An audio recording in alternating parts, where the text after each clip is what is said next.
Grande, excelente dia e treino feito. Já estamos aqui um pouquinho mais aquecidos nessa friaca de Jesus. E já pedindo ao Espírito Santo para estar conosco hoje nessa live, trazendo sabedoria e discernimento. Nós estamos aqui lendo a parte de Êxodo, né? Deixa eu botar aqui o novo da Alexa. E tem coisas poderosas aqui que nós vamos estudar hoje em Êxodo 34. E já declaramos que a presença do Espírito Santo está aqui trazendo discernimento para nós, amém?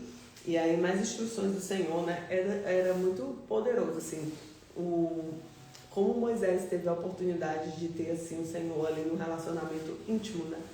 Que coisa maravilhosa, assim, apesar de todas as lutas, todas as batalhas, que foram muitas, não foi fácil para ele liderar. Eu acho que assim, foi uma das lideranças mais árduas, porque o povo era muito com a mentalidade limitada. Então, assim, você vê o mover ali de Deus, né?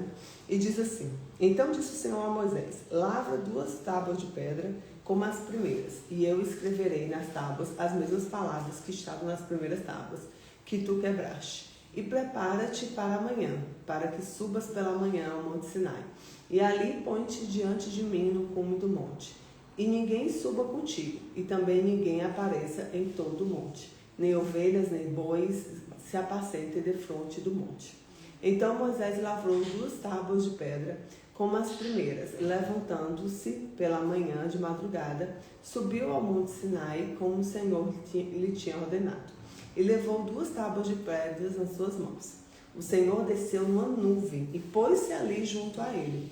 E ele proclamou o nome do Senhor.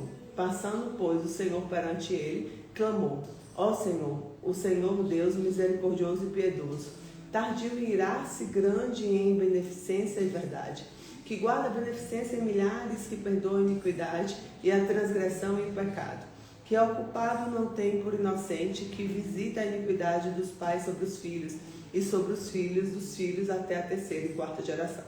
E Moisés apressou-se, inclinou a cabeça e a terra e adorou.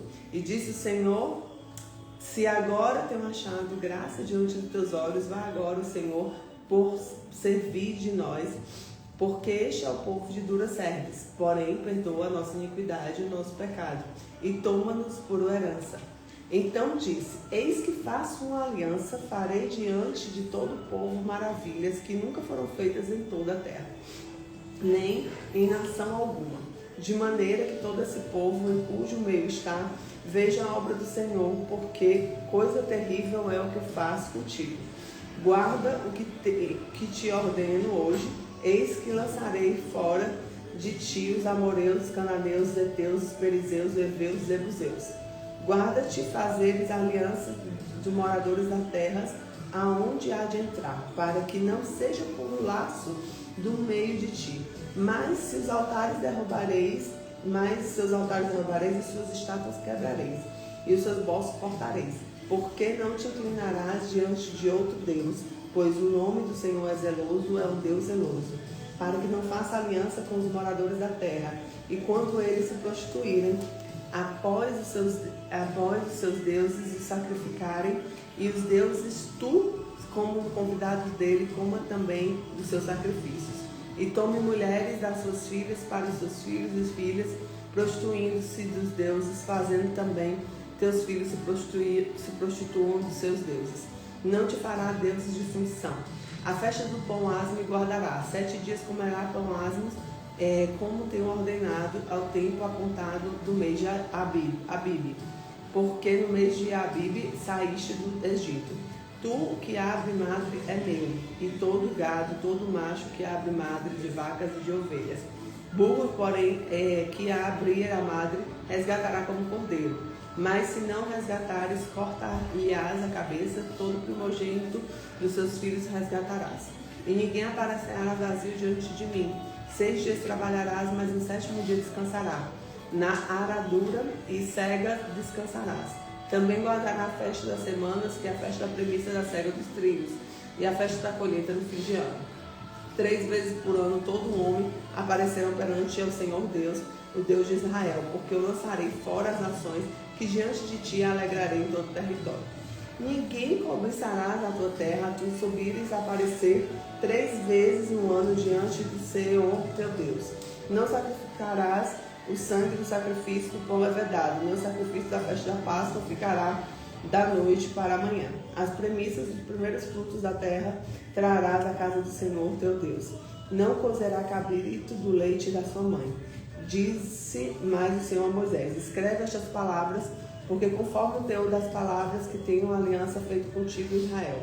E esteve ali com o Senhor 40 dias e 40 noites, não comeu pão, nem bebeu água. Escreveu as tábuas às mãos da aliança dos 10 mandamentos.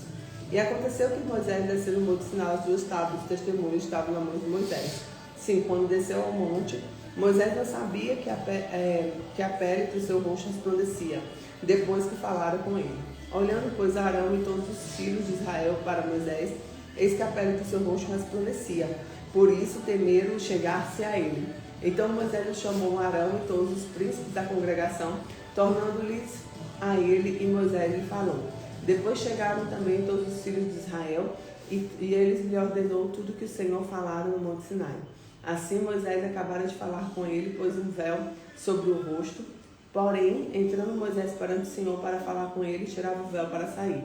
E saindo, falava com os filhos de Israel, que era ordenado. Assim, pois, via os filhos de Israel, todo o rosto de Moisés resplandecia a pele do seu rosto. E tornava-se Moisés a pôr o véu sobre o rosto, até ele entrar para falar com ele. Então, assim, imagina esse relacionamento, né? Moisés sendo Deus ali, totalmente íntimo dele, né? Ele ali falando com Deus, tendo esse poder de acessar o Senhor, né? É uma coisa tremenda. Hoje, graças a Deus, nós temos o Espírito Santo, que nos dá essa ligação com o Senhor. Mas ele ali tinha um relacionamento direto com Deus, né? Então, nós temos aqui a renovação das alianças, uma reafirmação dos mandamentos. Então, é um capítulo que traz uma reconciliação do Senhor, né? Uma renovação e uma consagração do povo ao Senhor, tá? Então, o primeiro ponto que a gente tira aqui de aprendizado: Deus é um Deus justo, mas cheio de misericórdia. Ele atende o nosso clamor. Então, aqui tem 4 pontos que traz um pouco das características de Deus, né? Tipo, ele é compassivo, ele sente a dor do seu povo, ele é clemente, ele não trata segundo os nossos pecados. Já pensou se Deus tratasse a gente segundo os nossos pecados? Só misericórdia, não? Então, assim, ele é clemente, ele é um Deus que ele ouve o clamor, que ele está ali para ter a misericórdia. Ele é longânimo, quer dizer, paciente, né? E ele tem uma grande misericórdia e fidelidade, principalmente com aquilo que ele nos prometeu, as promessas do Pai, né? Segundo ponto, as tábuas quebradas foram reescritas. Então, Deus é um Deus de restauração, que a gente fala aqui muito da segunda chance, né? Deus deu uma nova chance para o povo, que a vontade de Deus, na ira santa dele, era exterminar todo o povo, e ele deu uma segunda chance para que as pessoas caminhassem da forma correta. Então, não despreze as segundas chances que o Senhor dá. Não deixe isso passar, a oportunidade de você fazer o certo, tá? Terceiro ponto, a presença de Deus transforma o rosto e o coração. E ali o rosto de Moisés resplandecia, eles não conseguiam olhar, porque era tanta luz, era tanta glória, que eles não conseguiam olhar. Então, e isso fala lá em Provérbios, né? Que aformoseia o rosto, né? O coração voltado para o Senhor. Então, a presença de Deus é diferente. Aquela pessoa, ela vai entrar, você vai sentir o cheiro do Senhor, você vai sentir a presença de Deus, tá? Em quarto ponto, Deus ordena a separação de práticas pagãs. Então, tem mesas que o Senhor vai te tirar, porque não são práticas que Ele quer que você esteja. Naquela época, tinha as adorações, as estátuas, os ídolos, né? E Deus, ele separa a gente. Então, tem momentos que o Senhor vai separar você. Hoje, no mundo atual, a gente tira a aplicabilidade dessa palavra, o quê? Em mesas que Ele vai tirar. E você não vai entender, porque aparentemente está tudo perfeito. Mas Deus sabe a intenção do coração de cada uma das pessoas. Então, Ele vai tirar você, porque você não vai acessar práticas pagãs, porque Ele tem um propósito na tua vida. Em quinto ponto, consagração prática. Então, ele dá algumas instruções sobre consagração, sobre rituais, sobre ritos e cerimônias que eram importantes da cultura de Deus aqui, né? As festas, pão asmos, as semanas da colheitas, o descanso, que era no sábado, e as primícias, quer dizer aqui o dízimo, né? que a gente traz hoje como dízimo, a primeira parte, porque assim, nós entendemos que o dízimo, ele é o quê? Ele é uma gratidão ao Senhor, porque Ele te deu 100%. E Ele está pedindo uma 10ª parte para que você retorne para o reino. Eu não vou entrar muito nessa questão do dízimo, porque tem muita distorção. Mas busque o seu pastor, o seu líder espiritual para trazer clareza para você sobre isso, tá? Mas que as primícias, elas devem ser ofertadas ao Senhor, sim. Então aqui nós estamos falando de santidade, intimidade com Deus e uma vida consagrada a Deus. Gente, eu quero ter intimidade com Deus, eu quero ter um relacionamento como Moisés tinha. Você tem o nosso amigo, o Espírito Santo, que é o que eu busco todos os dias, que ele fala e traz o discernimento, ele acalma o nosso coração, deixa o nosso coração em paz, que ele seja os nossos olhos, a nossa boca, os nossos mãos, os nossos pés, que seja o nosso agir nessa terra. Que a gente não vá agir pela nossa humanidade. O Senhor, Ele vai colocar coisas na sua vida para poder sua mente ser renovada e você ser transformado. Mas nós só vamos conseguir ser renovados na mente com a ajuda do Espírito Santo. Porque tem coisas, gente, que é tão enraizado que se não for a ajuda do Espírito Santo, a gente não consegue. Então que você busque todos os dias ouvir o Espírito Santo, acatar a tua alma para ouvir o Senhor. Amém? Que Deus te abençoe, que a graça dele esteja sobre ti, que as bênçãos do Senhor renovem todos os dias. E hoje eu declaro que um presente do Senhor vai vir para nós. Nós vamos receber algo poderoso de Deus hoje. Você crê? Eu creio. Fica com Jesus, que Deus te abençoe.